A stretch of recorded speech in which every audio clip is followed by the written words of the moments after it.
Muling kumapit ang matandang babae kay Mika at malakas na humingi ng tulong sa mga tao sa paligid, sinasabing nabangga siya at nasaktan. Sa narinig na iyon, kinakabahang inamin ni Mika na mabilis nga siyang naglalakad kaya posible umanong aksidente niyang nabangga ang matanda. Ngunit agad siyang pinigilan ni Matsushima Yuto at sinabing kapag inamin niya iyon, mahuhulog lamang siya sa bitag ng mga ito.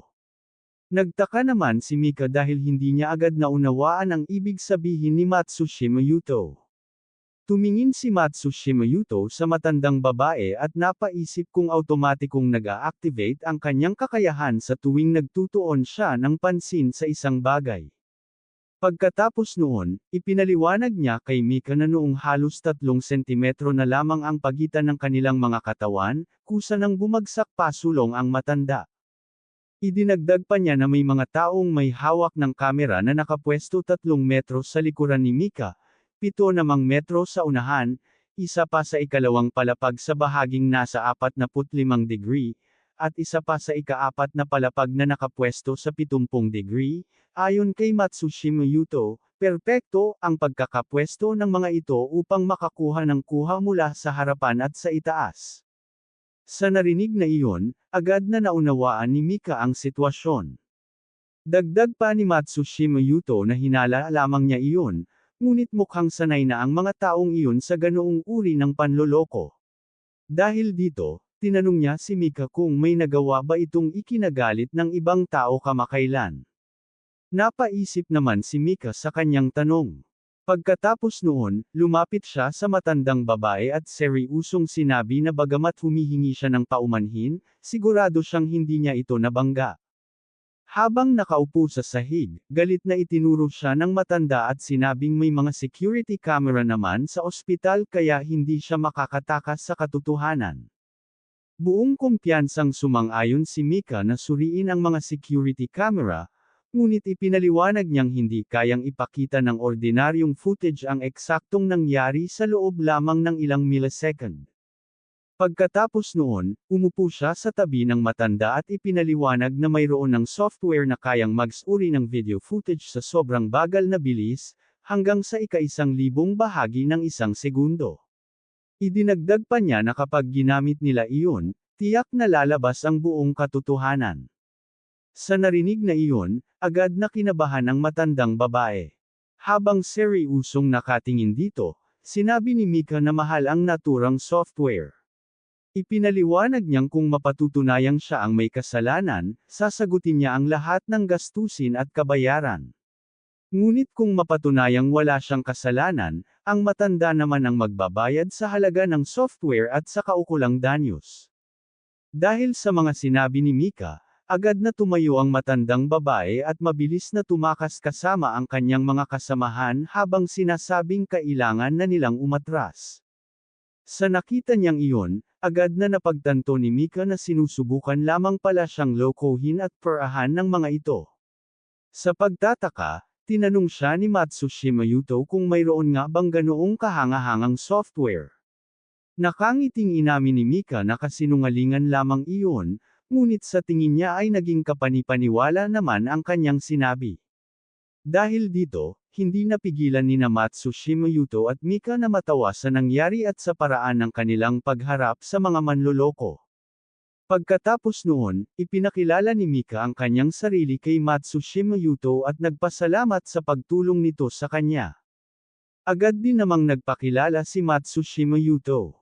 Matapos nilang makilala ang isa't isa, kumaway si Mika bilang pamamaalam. Ngunit bago siya umalis, sinabi niya kay Matsushima Yuto na nagmamadali siya dahil may klase pa siya, ngunit kung sakaling magkaroon ito ng oras, maaari siyang dalawin sa unibersidad anumang araw. Pagkasabi noon, mabilis na umalis si Mika upang hindi mahuli sa kanyang klase. Samantala, habang pinagmamasdan siyang papalayo, napaisip si Matsushima Yuto kung bakit ganoon na lamang kadali para kay Mika na pagkatiwalaan siya kahit ngayon lamang sila nagkakilala. Napahawak na lamang siya sa kanyang ulo at naisip na marahil ay wala naman talagang pagkakataong magkita silang muli. Ngunit sa sandaling iyon, bigla siyang napatingin sa orasan at nabiglang mapagtantong 6:00 na pala ng gabi. Makalipas ang ilang sandali, nakauwi na si Matsushima Yuto sa kanyang inuupahang apartment. Habang nakaupo sa sofa at hawak ang kanyang cellphone, tuwang-tuwa niyang naisip na mukhang magiging masaya ang panunood niya ng livestream ngayong araw. Pagpasok niya sa isang livestream, agad siyang nagulat dahil saktong nagsasagawa ng PK battle ang dalawang streamer. Ang naglalaban ay si Yukachi, isang sikat na dancer, at si Marinyan, isang game streamer. Sa kasalukuyang laban, malayong nangunguna si Yukachi na may 1,145,140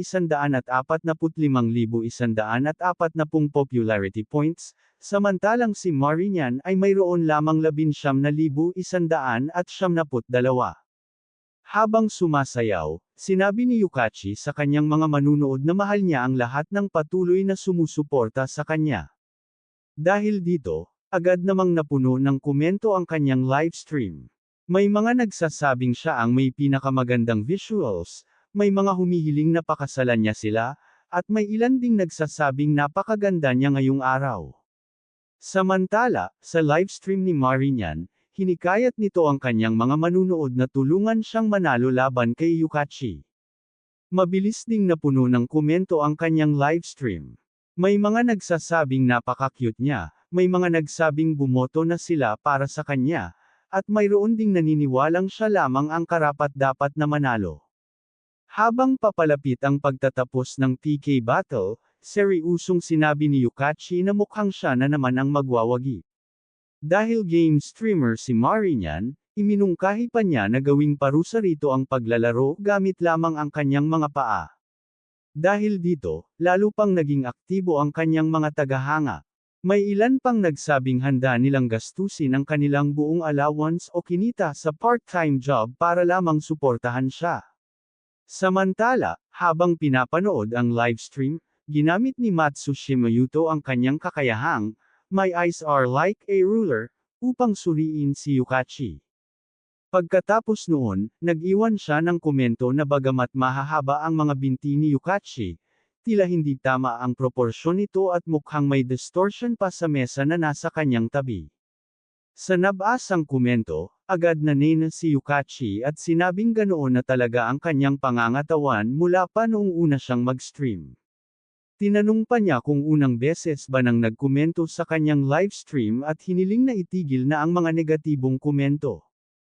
Hindi nagtagal, nagulat na lamang si Matsushima Yuto nang bigla siyang maban sa livestream ni Yukachi dahil sa kanyang sinabi. Pagkatapos noon, nagsimula ring magtanong ang ibang manunood kung totoo bang walang edit ang camera ni Yukachi. Gayunpaman, marami pa rin ang nagsasabing nakakainis ang mga basher at dapat agad na i-block ang mga ito. Agad namang tiniyak ni Yukachi sa kanyang mga manunood na wala silang dapat ikabahala dahil na-block na niya ang lahat ng tinuturing niyang basher. Dahil dito, automatikong nailabas si Matsushima Yuto sa livestream. Sa nakita niyang iyon, napakamot na lamang siya sa kanyang ulo at napaisip na tila hindi pala pinapayagang magbigay ng sariling opinyon sa livestream na iyon. Dahil dito, napagpasyahan niyang lumipat na lamang sa livestream ni Marinyan. Habang papalapit ang pagtatapos ng PK battle, desperado nang hinihikayat ni Marinyan ang kanyang mga manunood na tulungan siyang makahabol. Sa comment section, may isang level 6 user na nagsabing huwag silang susuko at patuloy lamang na lumaban. May isa namang level 23 user na nagsabing imposible na siyang manalo. Samantala, may isa pang manunood na nagsabing matagal na niyang pinakikinggan ang boses ni Marinyan. Sa sandaling iyon, biglang nagpadala si Matsushima Yuto ng 5 giant fairy gifts sa livestream ni Marinyan. Dahil dito, parehong nabigla sina Yukachi at Marinyan, sapagkat ang bawat giant fairy ay nagkakahalaga ng 1 yen. Agad ding nag-ingay ang comment section ni Marinyan. Marami ang hindi makapaniwalang 5 giant fairy ang ipinadala ni Matsushima Yuto, habang ang iba naman ay nagpahayag ng paghanga at nagsabing napakagaling nito. Sa isang iglap, nagbago ang takbo ng laban dahil sa biglaang pagdating ng malaking suporta mula kay Matsushima Yuto.